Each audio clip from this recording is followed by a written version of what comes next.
Culture is defined as the ideas, customs, and social behaviors of a particular group of people or society. Cultural heritage relates to culture in that our ancestors passed down some cultural aspects that shape our identity. Cultural heritage is defined as the way of living developed by a community and passed on from one generation to the next, including practices, places, objects, and values. Our cultural identity is shaped by our upbringing and the beliefs and traditions we hold sacred. A worldview can be defined as what we find important and what we choose to live for. Between our cultures and our worldview, it makes up who we are and who we want to become. Each and every day, people change and create new identities. Hi, my name is Molly. My family is mostly Irish, but we have Italian and German heritage as well. Both my grandparents immigrated to America from Ireland. We are constantly talking about and embracing our heritage and ethnicity. My grandma is a big advocate of passing down our cultural heritage and what makes us who we are. We celebrate St. Patrick's Day heavily at my house with Irish food and song. Hi, my name's Carley, and my cultural heritage mostly lies in Germany, with a little bit of Scottish and Irish ethnicity as well.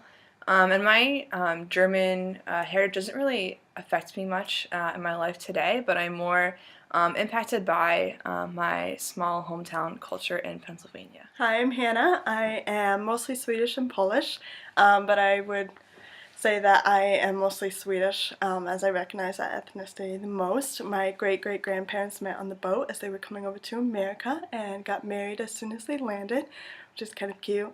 And we do a lot of Swedish traditions and eat a lot of Swedish food. My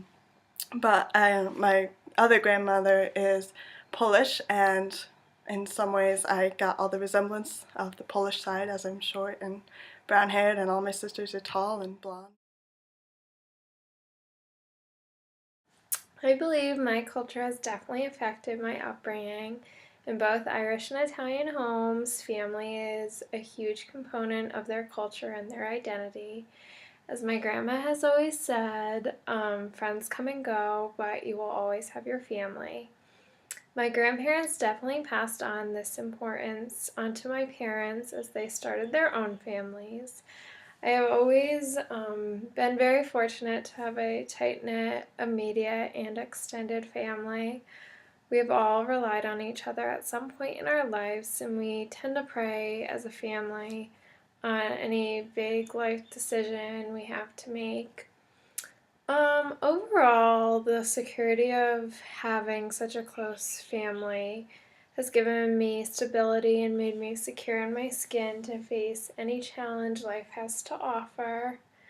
I truly believe family is one of the most important things in my life, and I don't know where I would be without mine.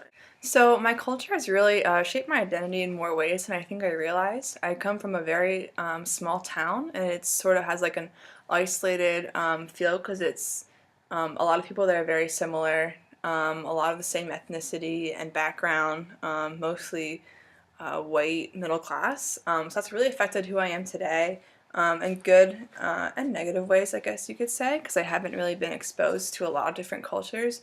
But at the same time, I really love a small town community feel. People really help each other out. And so I've learned a lot of good values like that for being surrounded by a small town and in a community feel like that. It's what drew me to attend a small college, and even what has drawn me to come to New Zealand, because I want to learn more about other cultures, and I'm very open to other cultures, but I think I'll always stick by what I'm used to, and being a part of my small community in Pennsylvania. It's lots of farmlands and lots of homemade food, and where everyone really knows each other. That's kind of what I've always known and grown up with. And but I do really appreciate it because you really do build a lot of great relationships with family and friends, and it's just very tight knit and a really great thing to be a part of. So growing up in American culture, I'm a very individualistic person. I'm very self-confident, and I believe in hard work and doing things yourself, which definitely is American worldview. But having a Swedish and Polish background, they're both very family-oriented and very much believing in community and the impact that your family and friends can have on you. So I think that that has also shaped me a lot. My family and I are very close and very supportive of each other, and yeah, I think that just every time that I have to make a decision, pretty big life decision, I think about how it will affect the community I live in and how it will affect my relationship with my parents or my siblings, because I have that kind of a mentality as well. Another thing is my grandfather has this catchphrase of whenever we're leaving to go somewhere, he always says, be good. And that's just his way of saying goodbye. And so I have this mentality to be good and think about how your actions will affect us later. And that definitely is a Swedish kind of thing to think. Growing up, my parents and grandparents put a huge emphasis on education. My dad was the first to go to college in his family, so he always stated what a privilege it is to be educated, and that being educated gives you a wide range of opportunities. Since my family is so family oriented, I hope to bring that sense of community into my own classroom.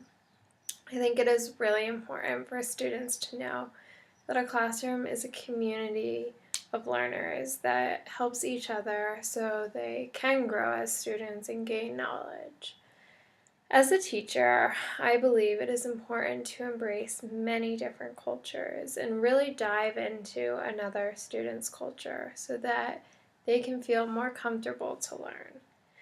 In addition, I think it is important to find out a child's learning style and see what they want to gain out of a school year so that a teacher can best help and push a student to be the best student that they can be.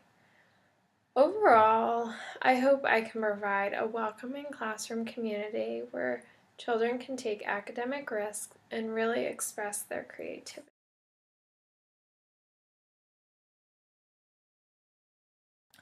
In regards to education, I realize the importance of values and positive interactions with students because I've really grown up with good morals and values that my parents have instilled in me, and I really want to bring that into my classroom.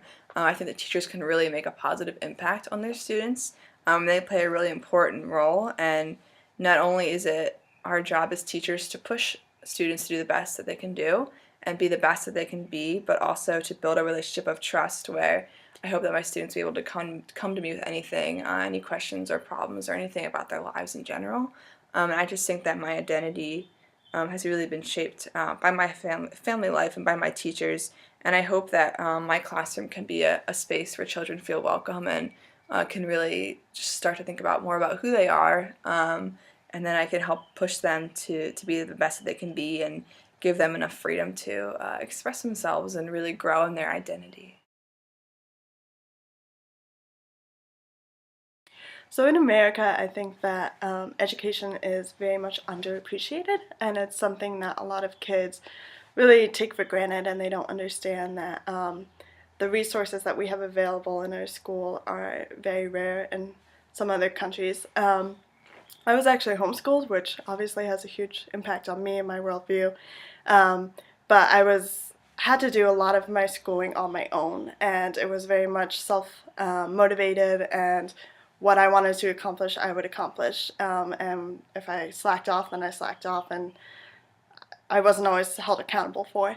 So that kind of taught me to actually appreciate education and appreciate how you can educate yourself and what you can do for yourself, and the freedom you can bring to yourself. So I want to bring that into my classroom, and I want to just help teach my students that there is freedom in education, and there is freedom when you work really hard and when you learn all you can and you learn to your capacity of learning. And I want to bring that into my classroom because I think that a lot of teachers don't, and they just also see education as kind of a bore sometimes.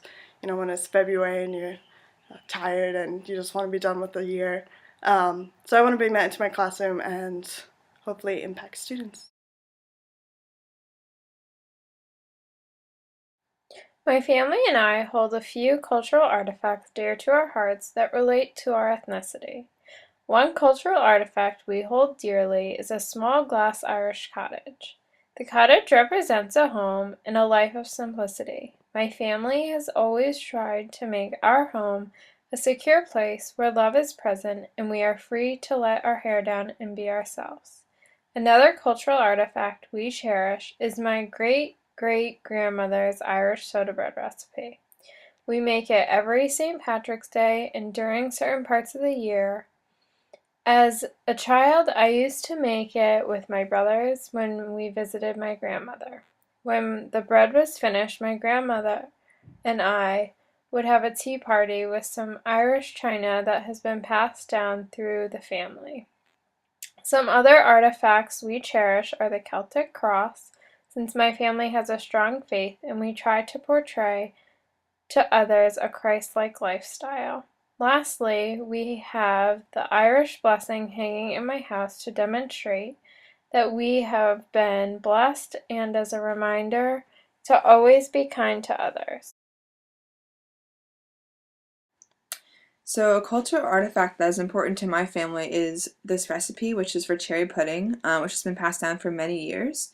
It was originally started with my great grandmother, and it's a really classic German food, more of a comfort food, and I've really always enjoyed similar food as well to this pudding, and so it's a really special recipe that's kept within my family.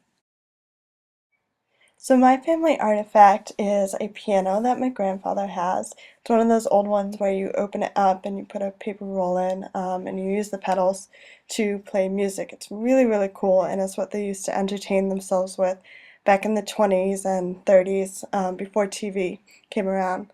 So I don't know how long it's been in our family, but every single time we go over to our grandfather's house, we use this piano to sing songs to. Like at Christmas, we have Christmas songs, and our favorite is the Phantom of the Opera. We'll sing that, and we sound terrible, but it's a lot of fun, and it's a good family tradition.